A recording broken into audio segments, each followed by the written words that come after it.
수요일 날은 저와 함께 계속해서 하나님이 성경의 인물들과 함께하는 동행 시리즈를 통하여서 하나님께 그들에게 어떻게 역사하시고 그들의 삶을 어떻게 인도했는지를 살펴보고 있습니다.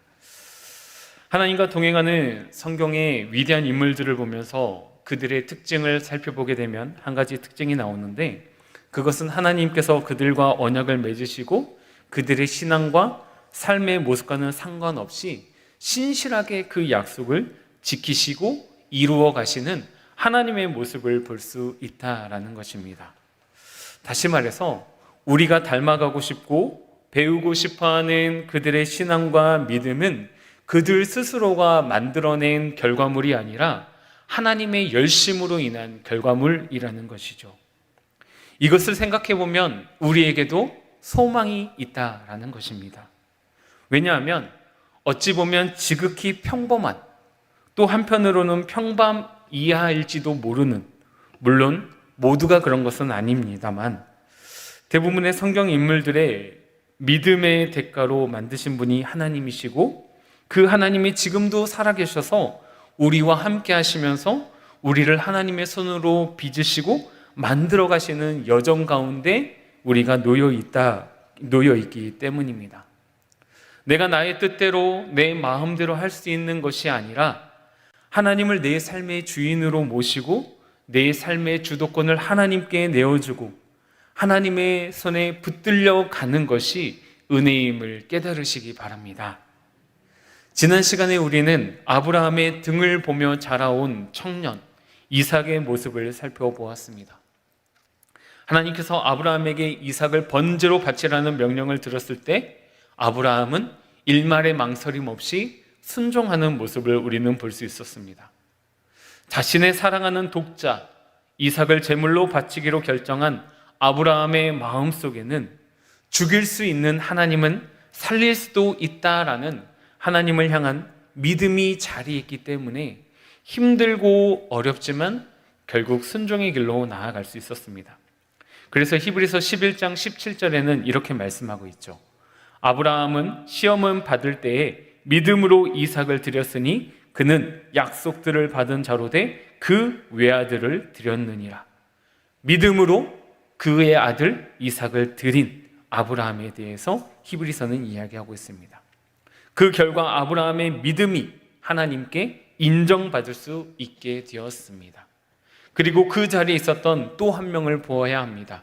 누구입니까? 네, 이삭입니다. 이 일을 당할 때 이삭의 나이는 무거운 나무짐을 메고 산을 오를 정도의 힘이 있는 어느 정도 장성한 청년의 시기로 보는 게 맞습니다. 그에게는 아버지를 뿌리칠 만한 힘이 있었습니다. 그리고 그 상황을 벗어날 수도 있었습니다.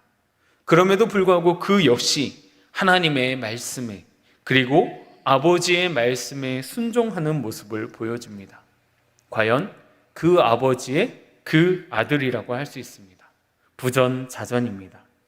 우리 사랑하는 영가족들의 모든 가정들 가운데 이러한 믿음의 신앙의 명문 가정들이 되시길 소망합니다. 이렇게 지난 시간에는 좋은 면에서 부전자전이라면은 이번 시간에는 조금은 좋지 않는 모습의 부전자전의 모습이 나오고 있습니다. 오늘 본문 말씀인 창세기 26장은 이삭의 삶에 어려움이 온 상황으로 시작을 하고 있습니다. 오늘 본문 1절 말씀을 다시 한번 함께 읽도록 하겠습니다. 아브라함 때에 첫 흉년이 들었더니 그 땅에 또 흉년이 들매 이삭이 그랄로 가서 블레셋 왕 아비멜렉에 이르렀더니, 이삭이 거하고 있던 그 땅에 아브라함 때에 들었던 흉년이 또다시 든 것입니다. 이때 이삭의 선택은 무엇입니까? 그랄의 왕 블레셋 왕 아비멜렉에게로 가는 것이었습니다. 하지만 이곳은 이삭이 최종 목적지로 정한 곳은 아니었습니다. 왜냐하면 하나님께서는 2절에서 이렇게 말씀하고 계시기 때문입니다. 우리 2절 말씀을 함께 읽도록 하겠습니다. 여호와께서 이삭에게 나타나 이르시되 애굽으로 내려가지 말고 내가 네게 지시하는 땅에 거주하라. 아멘. 이 말씀에 의하면 이삭이 가고자 했던 최종 목적지는 어디입니까? 바로 애굽입니다. 애굽은 예로부터 물이 풍부한 지역이었기 때문에 풍요로운 곡식이 넘쳐나는 곳이었습니다. 많은 식솔들을 책임져야 하는 입장에서 어쩌면 이삭의 이 선택은 최고의 그리고 최선의 선택이었습니다. 하지만 하나님의 생각과 이삭의 생각과는 달랐습니다. 그의 생각과 행동을 하나님께서는 말리십니다. 애굽으로 내려가지 말고 내가 내게 지시하는 땅에 그곳에 거주하라고 명령하십니다. 그러면서 하나님께서는 이삭과 이러한 언약을 맺으십니다. 오늘 본문 3절에서 5절 말씀입니다. 우리 다시 한번 함께 읽도록 하겠습니다. 이 땅에 거류하면 내가 너와 함께 있어 내게 복을 주고 내가 이 모든 땅을 너와 네 자손에게 주리라. 내가 내 아버지 아브라함에게 맹세한 것을 이루어 내 자손을 하늘의 별과 같이 번성하게 하며 이 모든 땅을 내 조상에게 주리니 내 자손으로 말미암아 천하 만민이 복을 받으리라. 이는 아브라함이 내 말을 순종하고 내 명령과 내 계명과 내 율례와 내 법도를 지켰음이라 하시니라. 아멘. 이때 당시 언약을 맺을 때 언약을 맺는 방법이 있는데 첫 번째로는 언약을 맺는 당사자들이 있어야 합니다. 그리고 두 번째는 그 언약의 내용이 있습니다. 마지막으로는 이 언약의 내용을 지켰을 때와 지키지 않았을 때에 대한 상벌에 대한 내용들이 있어야 합니다. 그래서 성경에 나오는 모든 언약들을 살펴보면 이 세 가지의 방법으로 언약을 맺고 있는 것을 볼 수 있을 것입니다. 흉년으로 애굽으로 내려갈 계획을 세우고 실행에 옮기는 이삭을 향해 하나님께서는 애굽으로 가지 말고 하나님께서 지시할 곳으로 머무르라 라고 명령을 하십니다. 그리고 역시나 쌍방 간의 공평한 언약이 아니라 일방적이고 어쩌면 하나님께서 손해보시는 언약을 이삭과 맺고 있습니다. 여기서 언약의 당사자는 하나님과 이삭입니다. 그렇다면 언약의 내용은 무엇입니까? 이 땅에 거류하면입니다. 그리고 이 언약을 지켰을 때 주시는 상은 무엇입니까? 하나님께서 이 언약을 이삭이 지켰을 때 주시는 첫 번째는 내가 너와 함께 있어입니다. 하나님은 우리와 함께하고 싶어 하시는 분이십니다. 우리와 교제 나누기를 원하시는 분이십니다. 그래서 성경은 이 하나님에 대해 임마누엘이라고 표현을 하고 있습니다.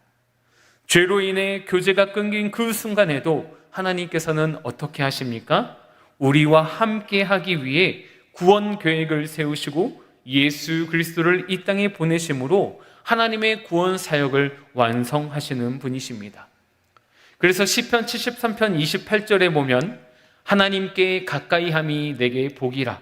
내가 주 여호와를 나의 피난처로 삼아 주의 모든 행적을 전파하리이다 라고 시편 기자는 고백하고 있는 것을 볼 수 있습니다.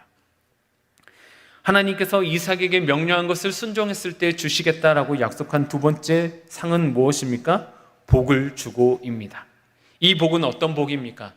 세상에서 잘 되는 것, 물질이 많아지는 것, 건강한 것, 이런 모든 것들이 될 수도 있겠지만 성경에서 이야기하는 복은 이러한 단순한 것들이 아니라 바로 창세기 12장에서 하나님께서 아브라함에게 약속하신 그 복을 의미한다라는 것이죠. 창세기 12장 2절에 보면 이렇게 기록되어 있습니다. 내가 너로 큰 민족을 이루고 내게 복을 주어 네 이름을 창대하게 하리니 너는 복이 될지라. 아멘.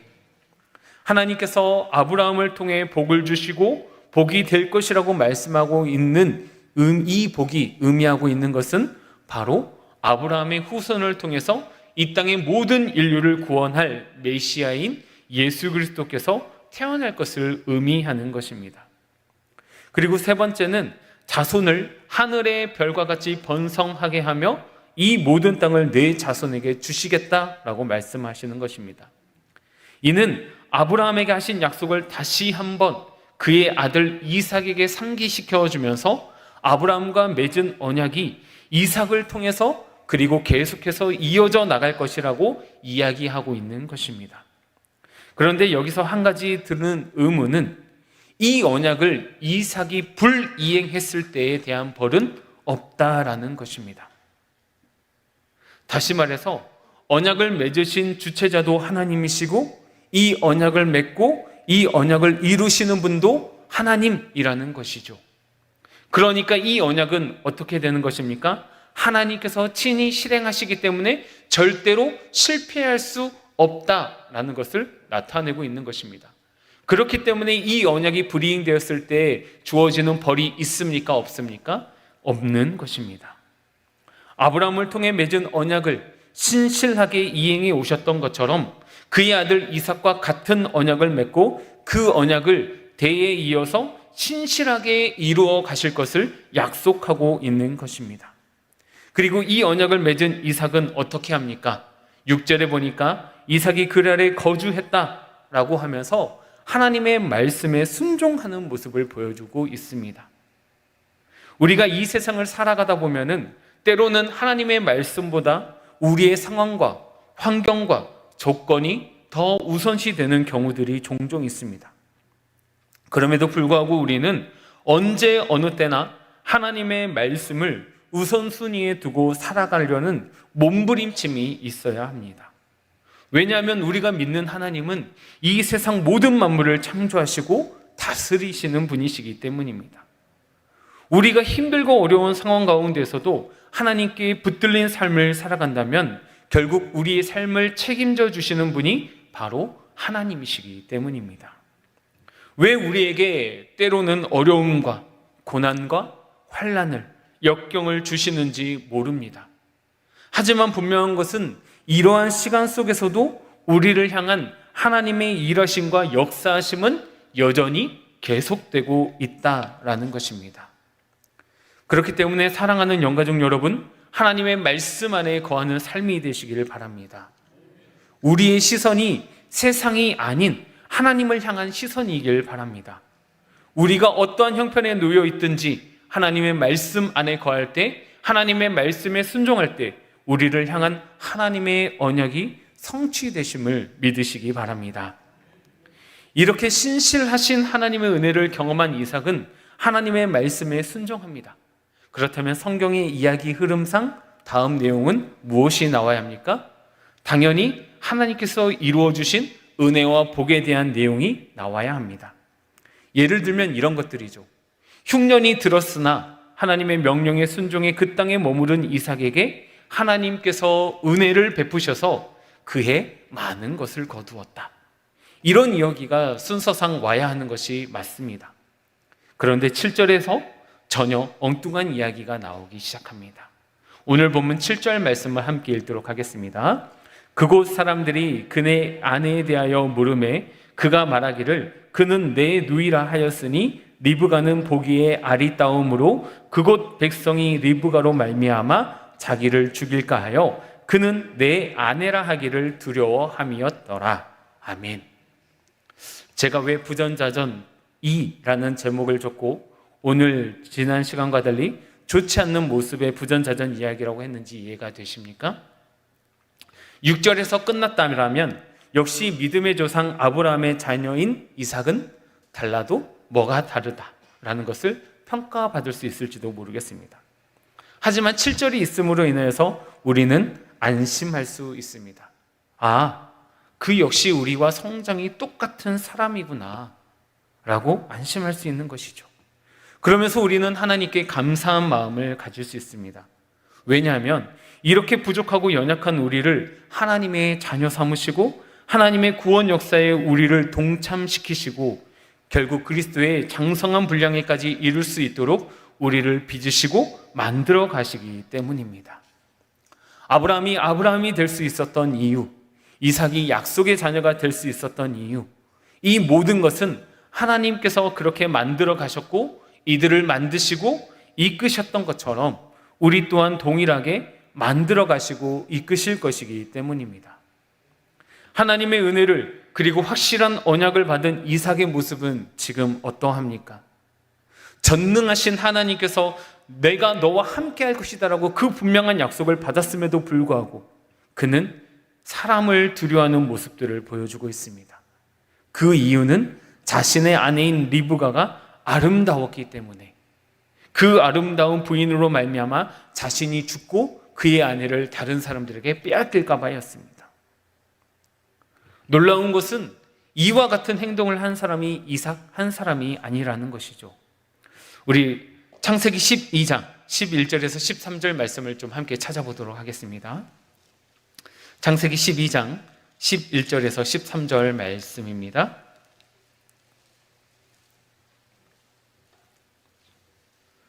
창세기 12장 11절에서 13절 말씀 함께 읽도록 하겠습니다.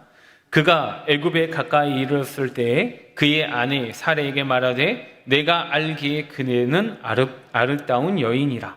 애굽 사람이 그대를 볼 때에 이르기를 이는 그의 아내라 하여 나는 죽이고 그대는 살리리니 원하건대 그대는 나의 누이라 하라. 그리하면 내가 그대로 말미암아 안전하고 내 목숨이 그대로 말미암아 보존되리라 하니라. 아멘. 누구의 이야기입니까? 우리가 흔히 믿음의 조상이라고 알고 있는 아브라함의 모습입니다. 어쩌면 그의 아버지와 그의 아들이 똑같은지요. 믿음의 조상이라고 불리우는 아브라함이 지금 사람을 두려워하여 아내를 누이라 속였던 모습을 보고 있습니다. 그럼에도 불구하고 하나님께서는 그를 보호하시고 지키시는 모습을 볼 수가 있습니다. 그래도 창세기 12장은 아브라함이 하나님께로부터 택함을 받은 지 얼마 안 되었기 때문에 그럴 수 있다라고 볼 수 있습니다. 그렇다면 그 다음은 우리가 어떻게 볼 수 있을까요? 우리 창세기 20장 8절에서 11절 말씀을 함께 찾아보도록 하겠습니다. 창세기 20장 8절에서 11절 말씀입니다.